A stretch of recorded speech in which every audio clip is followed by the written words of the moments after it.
Hello everyone, my name is Aparna. Today we are going to continue with today we are going to start a new chapter, that is kinetic theory. This is unit 9 of your book and chapter 13. ठीक है, chapter 13 है kinetic theory. Let's start. Avogadro number, ठीक है, Avogadro's number देखते हैं क्या होता है Avogadro number. The number of atoms present in 1 mole of substance is known as Avogadro number. ठीक है, एक मोल में जितने एटम्स प्रेजेंट रहते हैं उनको कहा जाता है एवोगैड्रो नंबर. ठीक है, एक मोल में जितने एटम्स प्रेजेंट रहते हैं उनको कहा जाता है एवोगैड्रो नंबर.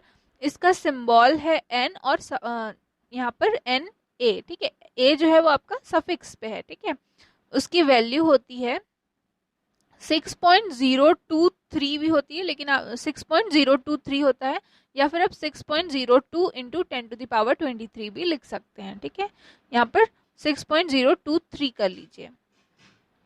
नेक्स्ट देखिए परफेक्ट गैस इक्वेशन. ठीक है, परफेक्ट गैस इक्वेशन क्या होता है, देखिए PV is equals to nu R T. ठीक है, क्या है इसमें न्यू आपका number of moles of gas है. ठीक है, न्यू क्या है यहाँ पर, number of moles of gas है.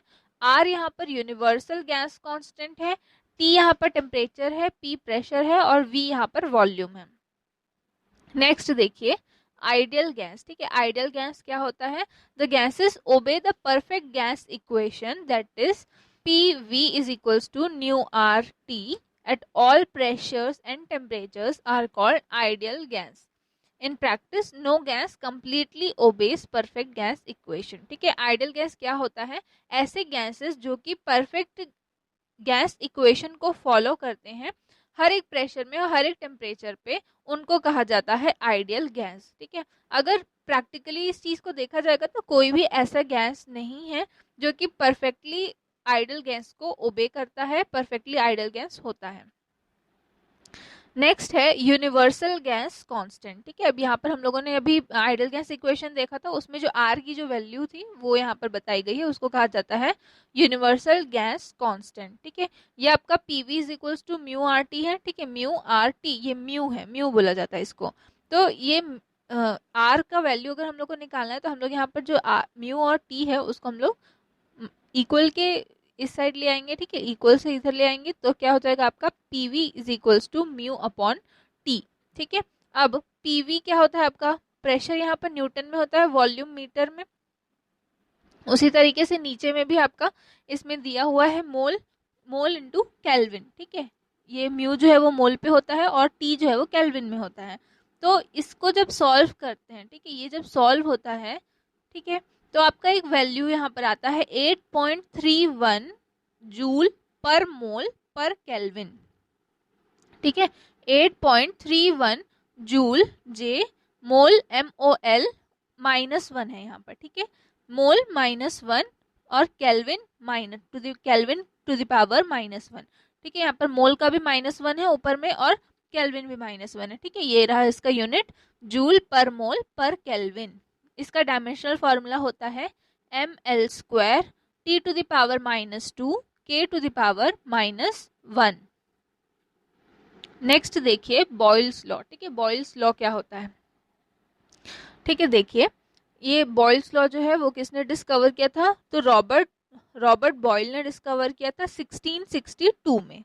ठीक है, इस लॉ के अनुसार according to this law at constant temperature for a fixed mass of a gas the volume of a gas is inversely proportional to its pressure. ठीक है, इस law में, ठीक है, बॉयल्स लॉ में क्या होता है, अगर अगर टेम्परेचर जो है वो कांस्टेंट है, ठीक है, अगर टेम्परेचर आपका कांस्टेंट है तो जो फिक्स्ड मास रहता है वॉल्यूम का, ठीक है, fixed mass of a gas, the volume of a gas is inversely proportional to pressure. ठीक है, देखिए अगर कांस्टेंट, अगर सपोज कर लिया जाए कि कांस्टेंट टेम्परेचर है तो जो वॉल्यूम है वो यहाँ पर इनवर्सली प्रोपोर्शनल होगा प्रेशर के. ठीक है, फिर से देखिए अगर टेम्परेचर जो है वो कांस्टेंट है, इस लॉ में क्या होता है, टेम्परेचर को कांस्टेंट अगर हम लोग मान लेते हैं तो जो वॉल्यूम है वो आपका इनवर्सली प्रोपोर्शनल होगा प्रेशर के. ठीक है, तो V is proportional to 1/P.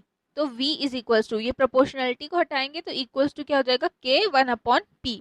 ठीक है, तो ये क्या हो गया PV, यहाँ पर जो P था उसको क्रॉस मल्टीप्लीकेशन से इधर भेज दिया गया, तो क्या हो गया, PV is equals to K। ये क्या है, आपका बॉयल्स लॉ है।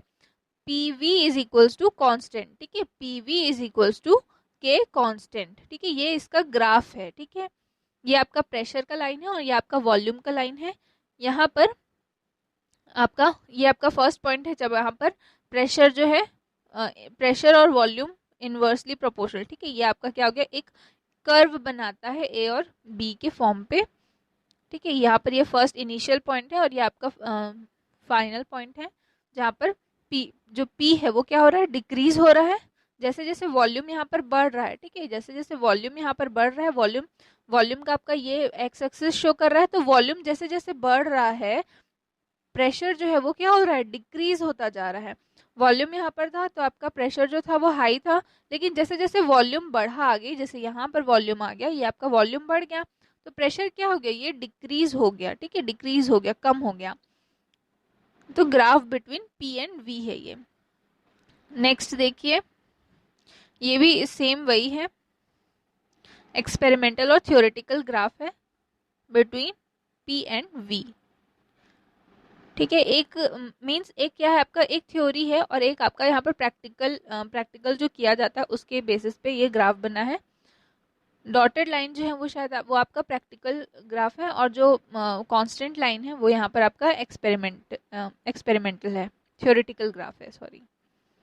Dotted curve shows theoretical data and solid curve shows practical data, ठीक है। देखिए डॉटेड कर्व जो है, ठीक है, ये वाले जो कर्व है वो आपका थ्योरेटिकल डाटा मींस जो थ्योरी में हम लोग पढ़ते हैं वो यहाँ पर दिखा रहा है, और जो सॉलिड कर्व है वो यहाँ पर प्रैक्टिकल डाटा, प्रैक्टिकल से हम लोग को जो मिलता है उसके बारे में ये बता रहा है। By this graph we conclude that, इस ग्राफ को देखकर हमको क्या पता चलता है, देखते हैं। First point, at low temperature and high pressure experimental graph is more deviated than theoretical graph. Hence Boyle's law does not hold good for high pressure and low temperature, ठीक है। जब लो टेम्परेचर होगा और high pressure होगा तो experimental graph जो है वो ज्यादा थ्योरेटिकल ग्राफ की तरफ क्या हो जाता है, डेविएट हो जाता है, मूव हो जाता है, ठीक है। इसीलिए बॉयल्स लॉ जो है वो not hold good for high pressure, ठीक है। हाई प्रेशर के लिए बहुत ज्यादा अच्छा नहीं है और लो टेम्परेचर और हाई प्रेशर के लिए अच्छा नहीं है, ठीक है। Boyle's law does not hold good for high pressure and low temperature. Next second point क्या है, at high temperature and low pressure experimental graph is approximately equal to theoretical graph, hence Boyle's law holds for high temperature and low pressure, ठीक है। अब जब high temperature high कर दिया जाएगा और लो प्रेशर कर दिया जाएगा, उसमें क्या है आपका, उसमें जो एक्सपेरिमेंटल ग्राफ है वो लगभग थ्योरेटिकल ग्राफ के क्या है, इक्वल है, ठीक है। जब टेम्परेचर हाई कर दिया जाएगा और प्रेशर को लो कर दिया जाएगा तो जो एक्सपेरिमेंटल ग्राफ है और जो थ्योरेटिकल मींस जो प्रैक्टिकल ग्राफ है और जो थ्योरेटिकल ग्राफ है वो लगभग क्या होता है, सेम होता है। इस हेंस बॉयल्स लॉ जो है, ठीक है, इसलिए बॉयल्स लॉ जो है वो क्या करता है, हाई टेम्परेचर और लो प्रेशर पे वर्क करता है, ठीक है। यहाँ पर सबसे पहले वाले में क्या था आपका, लो टेम्परेचर और हाई प्रेशर था जिसमें बॉयल्स लॉ वर्क नहीं कर रहा था, और सेकेंड वाले में आपका जो टेम्परेचर है वो हाई है और प्रेशर लो है और वहां पर आपका बॉयल्स लॉ जो है वो वर्क कर रहा है, ठीक है। आपका आज के लिए इतना ही, नेक्स्ट क्लास पे हम लोग बाकी का आगे का देखेंगे। Thank you.